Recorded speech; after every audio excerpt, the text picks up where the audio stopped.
Monsieur Djellali Soufiane, bonjour. Bonjour. La présidentielle anticipée du 7 septembre prochain, annoncée par le président de la République, considérée par la plupart des partis comme étant une forte réponse aux sceptiques de l'intérieur et l'extérieur du pays. Les partis se préparent, ils se déploient, bien sûr au sein de leur structure, avec au niveau aussi également de la base. Cette élection est une opportunité pour dynamiser la vie politique, monsieur Djellali Soufiane. Certains disent que les partis politiques sont absents de la scène politique. Quelle est votre réponse? Ben oui, en effet, les partis politiques étaient plutôt absents puisque la scène médiatique, la scène politique était plutôt léthargique. Les facteurs qui en sont la cause sont multiples. Il ne s'agit pas de jeter la pierre aux partis politiques, mais je pense que il y a eu une politique qui a été menée depuis quelques années. Très probablement à la sortie des événements du Hirak de 2019, il y a eu l'envie de reprendre en main les choses, d'apaiser, de diminuer les débats politiques dans la société. Ce qui fait que petit à petit, la classe politique s'est retrouvée un petit peu en situation de muette. Bon, maintenant on a en face de nous des élections présidentielles pour la fin de l'année. Ce n'est pas une surprise, certes, cette élection a été anticipée de quelques petits mois, mais ce n'est pas ça qui va bouleverser fondamentalement le calendrier. Maintenant, encore faut-il voir les conditions qui vont être mises en place pour aller vers une élection qui a toute sa valeur.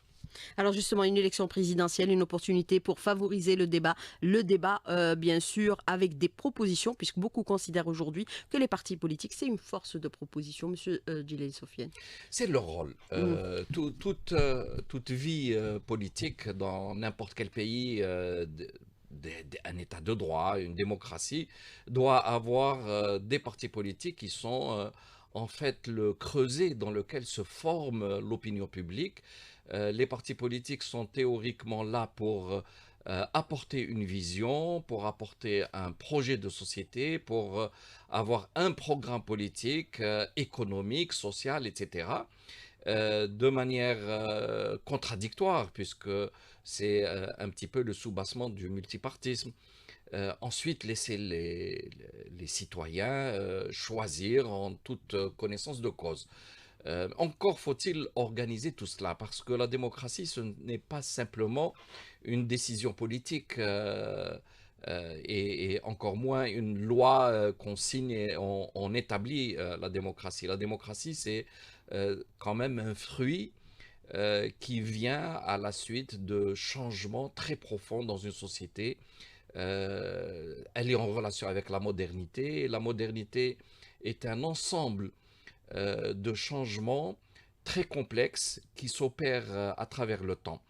Or, en Algérie, lorsqu'on est rentré dans une tentative de démocratie après le parti unique, le siècle passé maintenant, en 1989, avec l'adoption de la première constitution qui permettait le multipartisme, on l'a fait de manière un peu précipitée et on n'a pas construit suffisamment un champ politique cohérent, libre d'expression, mais qui fonctionne dans des règles admises par tous. Et je pense que on a vécu de manière successive des dérapages qui ont mené à ce que il y a toujours cette réticence, cette peur d'une démocratie mature. Je pense que avec ces élections présidentielles va se poser maintenant la question euh, quel système politique devrons-nous construire de manière consensuelle qui rassemble la grande majorité des Algériens, qui prennent en compte des éléments de base de la sécurité nationale, de la stabilité de l'État, d'un fonctionnement euh, plus souple, on va dire, des institutions. Ça se construit, ça ne se fait pas en un clin d'œil, mais je pense que le moment est venu pour poser clairement euh, les, la question sur quel système politique devrait-on construire. Alors justement, par rapport à la question que vous posez, Monsieur Djileli Sofiane, quel système politique devons-nous construire? Vous parlez de rassembler les Algériens, fédérer les Algériens autour d'un projet de société. Il faut aussi impérativement, par rapport aux menaces auxquelles nous sommes exposés, renforcer impérativement le front interne. Oui, c'est une question importante. Encore faut-il savoir comment renforcer. C'est quoi renforcer? J'ai l'impression que parfois on se laisse aller un petit peu vers des réflexes conditionnés. Renforcer veut dire soutenir et s'aligner systématiquement sur une politique donnée. Or, renforcer, il faut le voir dans le sens où laisser la place à chacun pour s'exprimer, pour aller au bout de sa pensée, mais dans un cadre national bien établi. Il faut qu'il y ait cet élan, j'allais dire patriote, que les gens défendent leur pays, défendent les intérêts de leur pays. Et très souvent, les gouvernants, quels qu'ils soient, ont tendance à vouloir avoir plutôt des soutiens systématiques, parler des réussites et ne jamais parler des points faibles. Or, il me semble que renforcer un front national interne, c'est au contraire attaquer les points faibles, permettre par l'expression politique de traiter ce qui doit être traité, les défaillances, les points faibles, les erreurs, de manière à ce que la marche générale de l'État soit assurée vers le progrès, vers une évolution positive, et non pas vers une forme de consentement systématique à tout ce qui se fait. Alors justement, par rapport à vos précédentes déclarations, Monsieur Djileli Sofiane, je reprendrai une déclaration dans laquelle vous dites aujourd'hui, il ne faut pas incomber cette situation au pouvoir seulement. L'opposition a une grande part de responsabilité. Le nihilisme et le chauvinisme ont fait leur effet. Qu'est-ce que vous entendez par ces propos? Puisqu'on assiste aujourd'hui à un émiettement des partis politiques, ils n'arrivent pas à se fédérer autour d'un projet commun, Bon, même s'ils ont des diversités. les partis politiques n'ont pas à se fédérer autour d'un projet commun, Mm. justement. C'est d'avoir une pluralité de projets. Maintenant, il s'agit de constater un fait qui est là, c'est que la société en général a décroché par rapport à l'action politique en général. C'est la faute des partis politiques. Pas seulement. Mm. Il est évident que nous sommes tous impliqués dans la situation actuelle, mais c'est aussi un choix gouvernemental. Il ne faut pas le nier. Il y a eu à un moment, il y a à peu près 2 ans, le choix d'encourager la société civile ou la société dite civile au détriment des partis politiques. Et très probablement, c'était un peu le résultat de ce qui s'est passé à la fin de l'année 2019 avec le Hirak. Et c'est là où, pour remettre la déclaration dans son contexte, c'est là où j'ai dit qu'il y a eu une forme de nihilisme. Et les partis politiques ont été entraînés, emportés par une réaction qui n'était pas à la hauteur des enjeux en réalité. Je pense qu'en 2019, il y a eu, en tout cas la première partie de 2019, il y a eu une superbe action populaire où les gens avaient refusé de voir l'État algérien déraper. Et c'était une réaction salutaire qui a été d'ailleurs remarquable à tout point de vue. Malheureusement, petit à petit, la rue s'est transformée, n'a pas réussi à garder son équilibre. Cette expression que je dis parfois, la sagesse des peuples peut se transformer en folie des foules.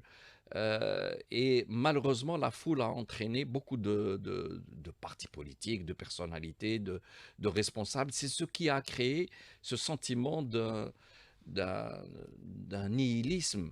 C'est-à-dire qu'au moment donné où il fallait entrer en dialogue avec l'État, au moment où il fallait agir en complémentarité pour sortir de la crise dans laquelle on s'était petit à petit enfoncé, beaucoup sont partis sur un discours radical, le يتنحوا le changement systématique, etc. يروحوا Et, كاع. et ça, c'était dangereux en soi parce qu'il y avait d'abord le vide institutionnel après le départ de l'ancien président, et il aurait fallu le combler avec plutôt le dialogue et une complémentarité de l'action à ce moment-là entre les institutions actives et ceux qui auraient pu représenter un petit peu la rue.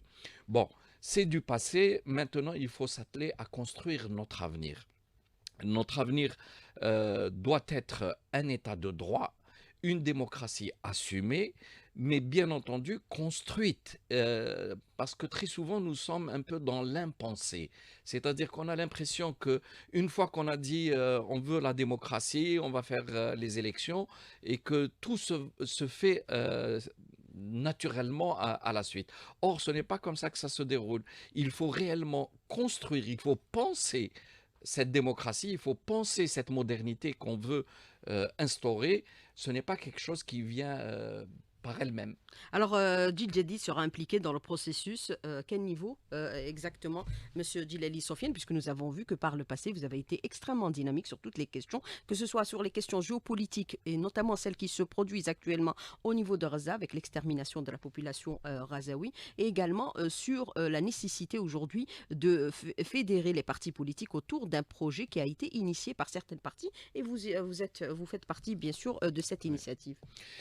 Bon, concernant cette initiative, il y a eu un certain nombre de contacts entre Mm. des partis politiques, mais je pense que l'essentiel est qu'un parti politique doit formuler et organiser un projet de société qu'il doit présenter aux citoyens. Nous avions essayé de le faire durant ces dernières années. On a organisé un certain nombre de conférences, dans le cadre du conseil scientifique d'ailleurs de Djil Djedid, où on a invité beaucoup d'experts et beaucoup de gens de renom, au niveau même parfois international. Que ce soit sur la question géopolitique ou sur la question plus précise, par exemple des événements qui se déroulent, les événements malheureux, la guerre qui est faite En contre Palestine. un peuple qui est isolé et qui a été mis dans une prison collective depuis maintenant 17 ans ou plus de 17 ans, et qui est maintenant qui subit une liquidation incroyable au vu et au su de tout l'Occident, qui lui pourtant euh, construit son narratif sur les droits de l'homme et sur la démocratie. Donc l'entité sioniste qui est en train d'opérer de façon criminelle ce qui se déroule, et beaucoup, et moi-même je les ai qualifiés de judéo-nazis, la politique qui est pratiquée aujourd'hui. Et de cela, il fallait absolument comprendre les enjeux. En dehors de Gaza, euh, la, la, euh, qui est victime de cette politique, mais c'est des enjeux géopolitiques beaucoup plus larges qui sont impliqués.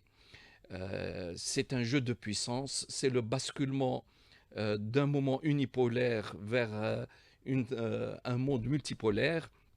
Et je pense que les puissances occidentales qui, depuis maintenant plusieurs siècles, dominent le monde, refusent qu'il y ait l'émergence d'un autre monde, d'un monde multipolaire, plus équilibré, où il y a le respect des cultures et des civilisations, et qu'on sorte d'un système ultra-libéral, monopolisé exclusivement par certaines puissances. Alors, Monsieur Djilali Sofiane, je voudrais revenir avec vous sur plusieurs aspects par rapport à cette deuxième partie de l'invité de la rédaction. Nous voyons aujourd'hui que cette annonce de la tenue de l'élection présidentielle le 7 septembre prochain, une élection anticipée annoncée par le président de la République, a créé une sorte de dynamique au niveau des partis politiques durant ce week-end. Nous avons vu aussi des débats qui sont en train de s'installer, c'est-à-dire au niveau des partis politiques, pour bien sûr affiner leur stratégie en prévision bien sûr d'une campagne électorale qui va s'annoncer bien sûr durant le mois d'août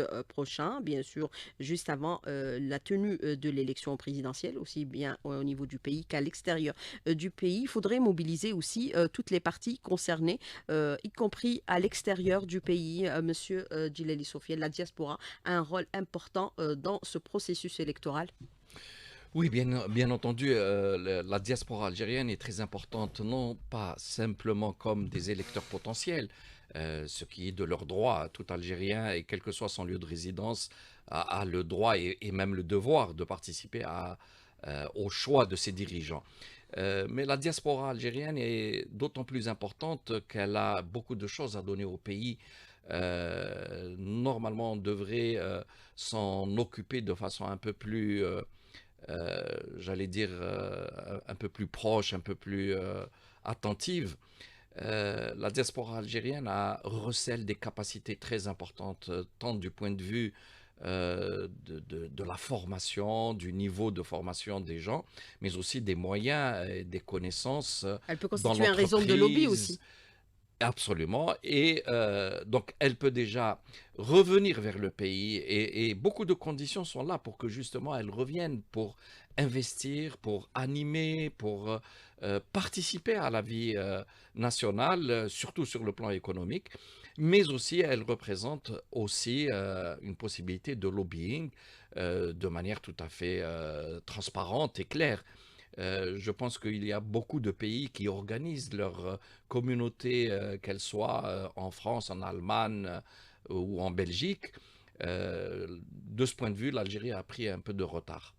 Alors, je voudrais revenir avec vous. Vous avez bien sûr abordé les questions internationales, la question de la nécessité de mobiliser les Algériens ici, à l'intérieur du pays, à l'extérieur du pays, avec bien sûr la diaspora, qui peut constituer aussi une force de frappe pour l'Algérie, à tout point de vue, sur le plan politique, économique, social et culturel également. Les partis politiques ont un rôle prépondérant pour alerter l'opinion par rapport aux risques qu'on pourrait subir, d'autant que vous avez déclaré que la question du Sahel vous inquiète aujourd'hui, Monsieur Djilali Soufiane.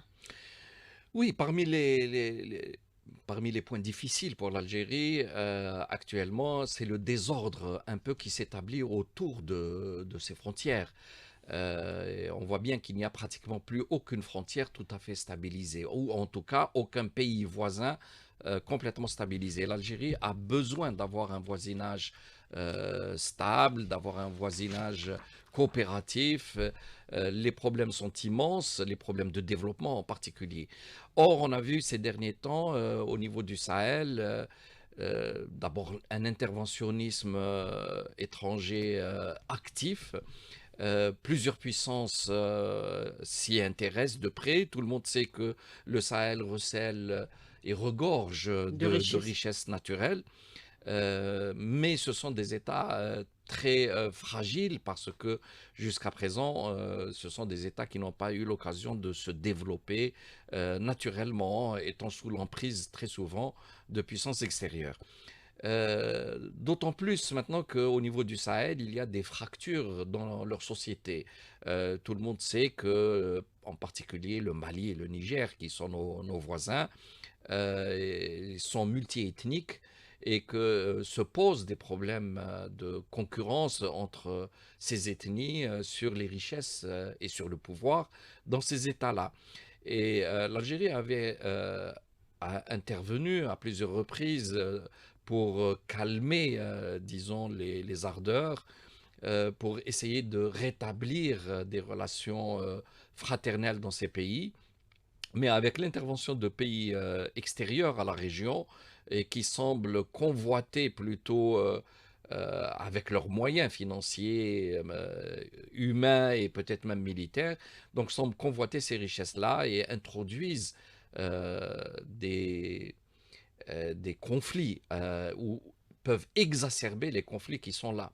Donc, à ce titre, l'Algérie est tout à fait naturellement inquiète et on doit être inquiet sur ce qui se passe. La question géopolitique va s'inviter durant cette campagne électorale Incontestablement. pour sa présidentielle également. Depuis 2022, je pense que le monde est entré dans une phase de bouleversement géopolitique très important.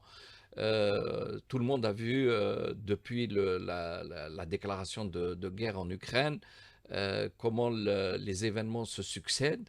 La montée en particulier de la Chine, de la Russie sur la scène économique et militaire, l'organisation par le biais des BRICS, la remise en cause de l'ordre mondial tel qu'il a été imposé depuis au moins la sortie de la Deuxième Guerre mondiale.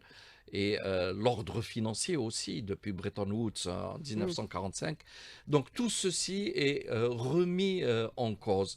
Et la, la, le bras de force qui est en train de s'opérer s'exprime dans différents endroits. Donc on l'a vu en Europe de l'Est, en Ukraine, mais aussi au Proche-Orient, qui est devenu un lieu d'un conflit extrêmement grave, avec le risque aussi qu'en mer de Chine, on se retrouve avec un autre conflit autour de Taïwan. Donc nous sommes dans une période de basculement géopolitique qu'il faut considérer avec beaucoup d'attention et de vigilance, puisque les répercussions peuvent aussi toucher à travers le Sahel, peuvent arriver jusqu'au Maghreb. Alors justement, sur toutes ces questions, vous avez animé plusieurs débats, plusieurs rencontres, vous avez invité plusieurs personnalités à se joindre, bien sûr, à ces débats que vous avez fait animer au niveau de votre parti politique. La base doit impérativement être au fait de toute l'évolution de la situation, Monsieur Djilali Sofiane, au niveau, bien sûr, que je parle de la base de Djil Jadid. Oui, non, les conférences qu'on avait organisées étaient ouvertes de toute façon aux tous citoyens. Mm. Je pense que les militants, en tout cas en ce qui concerne Gil Jadid, on organise des formations internes qui sont d'ailleurs étalées sur 5 degrés, etc. Mais c'est peut-être pas le moment de s'étaler sur ça. Par contre, il est important que le parti politique fasse le travail de prise de conscience de la population autour de thèmes structurés. Parce qu'il ne s'agit pas simplement de lancer des idées parfois populistes ou faire le buzz ou plaire à telle ou telle partie de l'opinion. Je pense qu'il y a un travail de fond à opérer qui relève aussi de la doctrine du pays, qui doit relever d'une connaissance beaucoup plus précise, tant géopolitique qu'économique, que sociale, etc.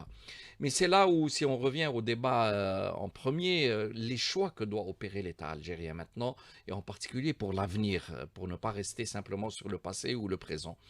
Les partis politiques sont abandonnés en réalité. Il n'y a aucune subvention. N'importe quelle petite association de quartier, sportive ou autre, reçoit beaucoup plus de subventions qu'un parti politique comme le nôtre qui n'a jamais eu un seul centime de l'État algérien. Alors que je pense que nous faisons un travail d'utilité publique. On le fait sur nos propres moyens, sur les moyens des jeunes militants, mais c'est largement insuffisant, ce n'est pas normal. Donc si on décide de construire un état de droit, une démocratie, il faut considérer que les partis politiques sont absolument nécessaires et que s'il y a lieu de les encadrer avec une loi rigoureuse sur certains points pour ne pas Financement, remettre en cause le financement. les fondements de l'État, par contre, il s'agit de financer très sérieusement. Je vais vous dire, nous avons un député, par exemple, à l'Assemblée nationale. Constitutionnellement, on devrait avoir une subvention, et bien on ne l'a pas. Et ce n'est pas normal. Donc il y a eu une défiance et une méfiance contre les partis politiques. Les anciens partis politiques qui ont accumulé beaucoup d'argent et beaucoup de moyens ont cette capacité de se mouvoir, mais les jeunes partis politiques dont l'Algérie a besoin, ces partis n'ont aucune possibilité de se développer Mais les sérieusement. jeunes partis politiques, justement, par rapport à ce que vous déclarez à l'instant, Monsieur Djilali Sofiane, ou les aussi petits partis politiques sont bien sûr versés dans le péjoratif. Est-ce qu'ils devraient aujourd'hui trouver un mécanisme ou un moyen pour fédérer leurs actions? Oui, je pense que c'est une question qui est tout à fait Cela se produit pertinente. dans les pays Oui, développés? oui, C'est oui, ce qui oui, se oui. Non, non, produit? non, c'est clair que Vous avez deux grands pôles. c'est une question pertinente. Il faut juste voir le processus de construction des partis politiques en Algérie. À partir de 89, euh, Certains considèrent petits partis péjoratifs. oui, bien entendu, mais bon, je ne veux pas rentrer dans Hmm. ce genre de polémique. Mais il est clair que Mais c'est une réalité. l'Algérie a vécu, après son indépendance, et pour des raisons qui peuvent être objectives et s'expliquer historiquement. Il reste qu'à partir de 89, sortir du parti unique s'est fait de façon un petit peu désordonnée, on va Mm. dire ça comme ça, et que la société n'avait pas encore trouvé tous ses repères sérieux. Malheureusement, dès les années 90, il y a eu un très grave dérapage, et justement, il venait du fait que la société ne comprenait pas, n'avait pas digéré, n'avait pas compris que la signification de la démocratie. Euh, il est clair qu'il y a une expression multiple des idéologies qui s'est affirmée, mais il y a aussi des ambitions de personnes qui étaient là. Maintenant, petit à petit, il faut que la classe politique se structure en fonction des grandes lignes qui traversent la société algérienne. Il y a à l'évidence un courant qu'on va qualifier d'idéologique conservateur, il y a un courant globalement nationaliste et il y a un courant qui a envie de changer, d'aller vers plus de modernité. Quoique là, je mets un bémol, c'est-à-dire la modernité, Vous situez où, il faudra Monsieur la Djilali comprendre. Soufiane? Clairement, nous demandons, ou nous voulons, ou nous travaillons pour qu'il y ait un véritable changement qui va vers une modernité. Mais une modernité qui soit réfléchie, qui soit pensée. Une modernité n'est pas un copier-coller. Parce que beaucoup de personnes pensent que la modernité, c'est importer un modèle qui existe de l'autre côté de la Méditerranée et faire absolument la même chose, ce qui n'est pas du tout le cas. Quelle est votre vision de la modernité par rapport à ce que vous dites à l'instant? Puisque vous me posez la question, là j'ai un Pour livre, comprendre, oui, pour oui, absolument.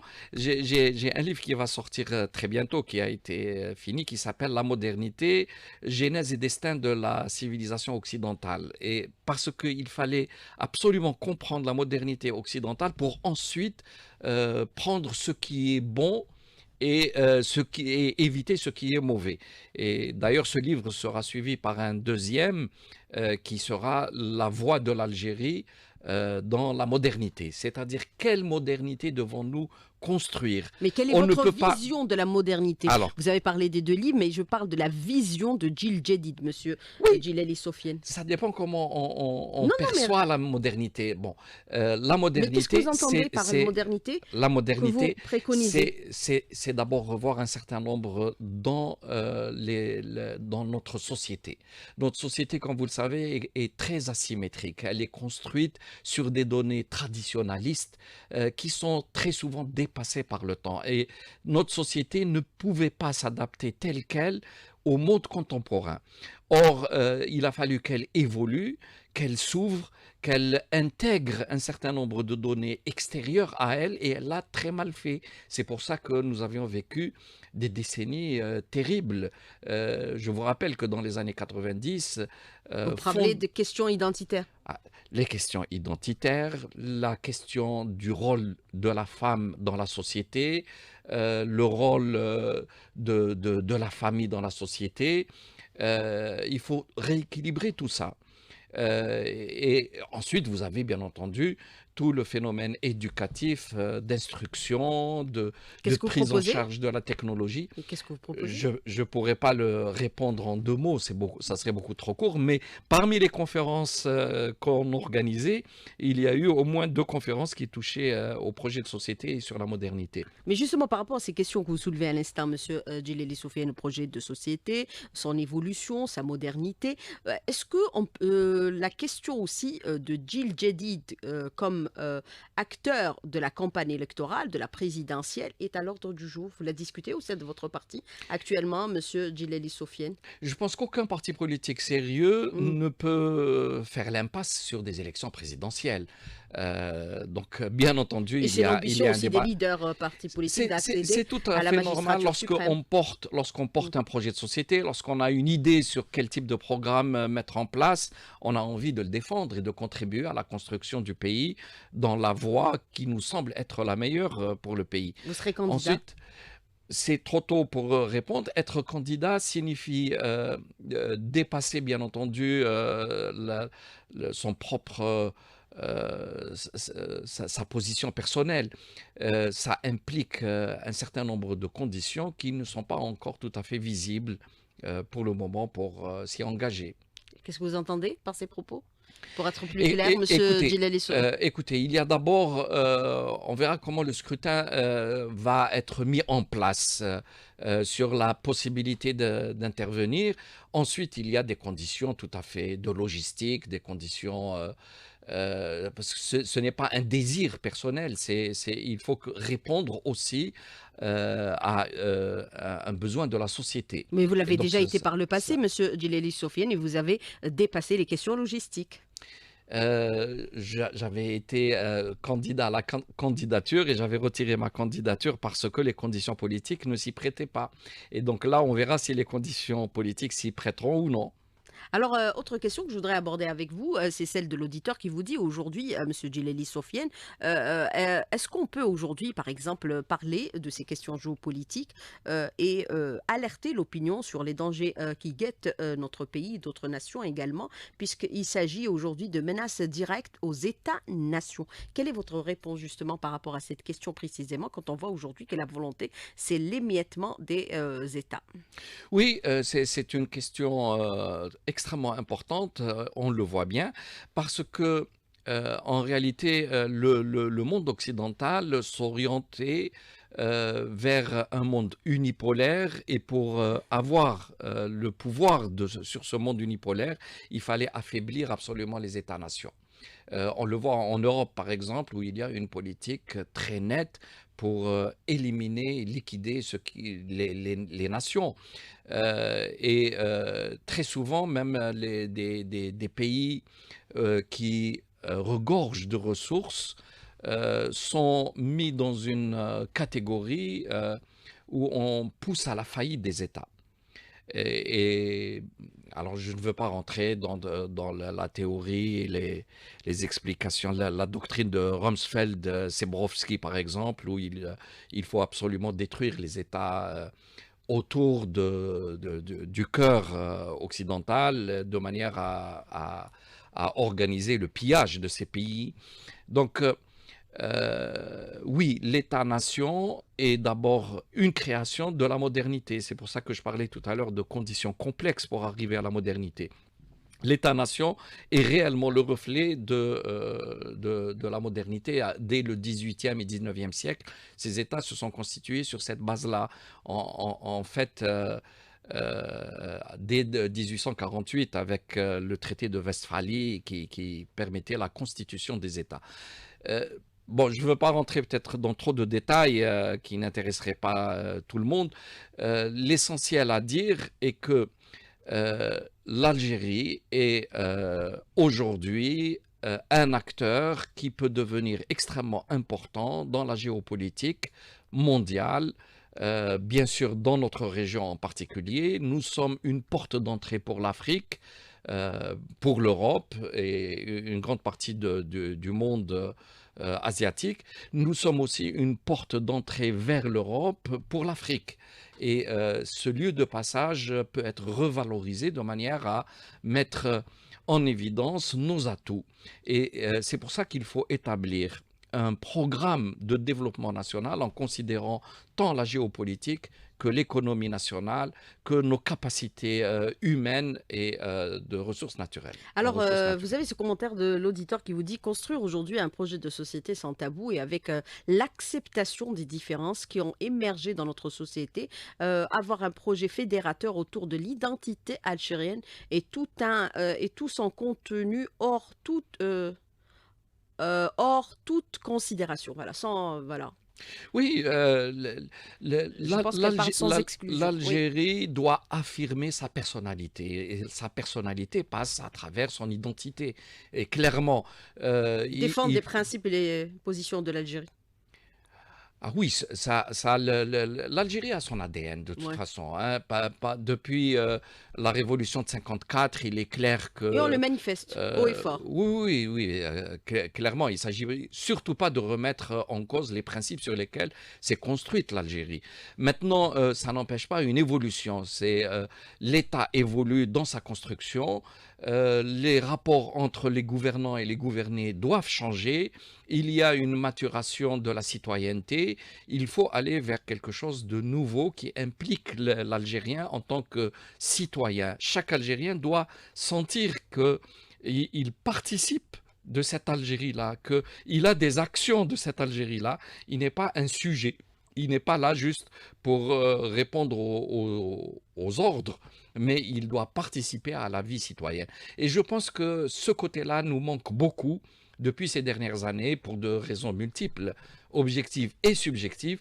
Et c'est ce qu'il faut revoir. Il faut redynamiser la culture algérienne. Il faut redonner une dimension d'authenticité. Nous avons des atouts incroyables que nous pouvons utiliser.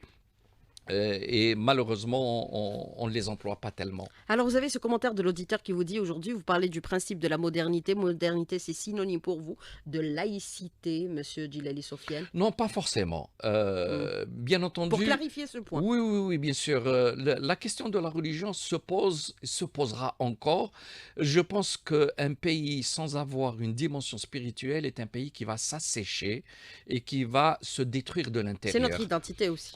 Ça C'est des fait partie constantes nationales. absolument de notre Et identité. c'est les constantes nationales. Et il ne faut surtout pas mettre en contradiction la dimension spirituelle, donc notre religion, avec cette dimension moderne. Et donc, bien entendu, il faut refuser qu'il y ait immixtion directe de la religion dans la gestion politique. La religion n'est pas faite pour gérer le politique, mais il faut considérer que la religion doit être présente dans la vie sociale, dans la vie culturelle, dans la dimension morale, y compris dans la politique cette fois-ci.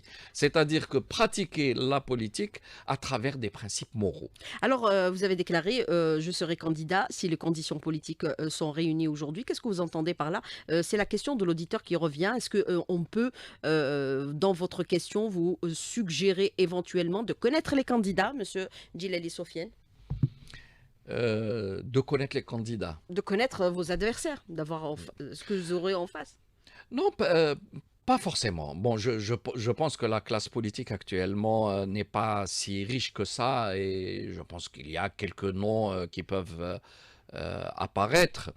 Non, je pense que ça relève d'autres problématiques. En tout cas, en ce qui nous concerne, je pense que notre position sera connue avant la convocation du corps électoral le 8 juin. Alors, il faut consacrer les principes de la démocratie, de la liberté, la protection également des urnes, monsieur Djilali Sofiane. Le commentaire de l'auditeur rapidement sur la question. Il faut que les citoyens aussi se mobilisent pour les élections parce que c'est eux qui font l'élection. C'est l'électorat qui pèse sur l'élection. Une démocratie mature, c'est une démocratie qui est faite par les citoyens. Et tant qu'on est sur des scores de 20 à 25% de participation aux élections, c'est qu'il y a quelque chose qui ne va pas. Il faut le reconnaître et y remédier. Absolument, c'est un phénomène mondial. Mais je vais vous dire, les démocraties telles qu'on les connaît, celles qui sont établies, sont des démocraties en voie de régression, alors que l'Algérie est en voie de progression. C'est des démocraties qui sont devenues Il y a en cette réalité... maturité aussi politique des Algériens. Oui, et c'est pour ça que je dis, le refus de participer au scrutin signifie qu'ils ne sont pas satisfaits de la manière dont la vie politique est organisée.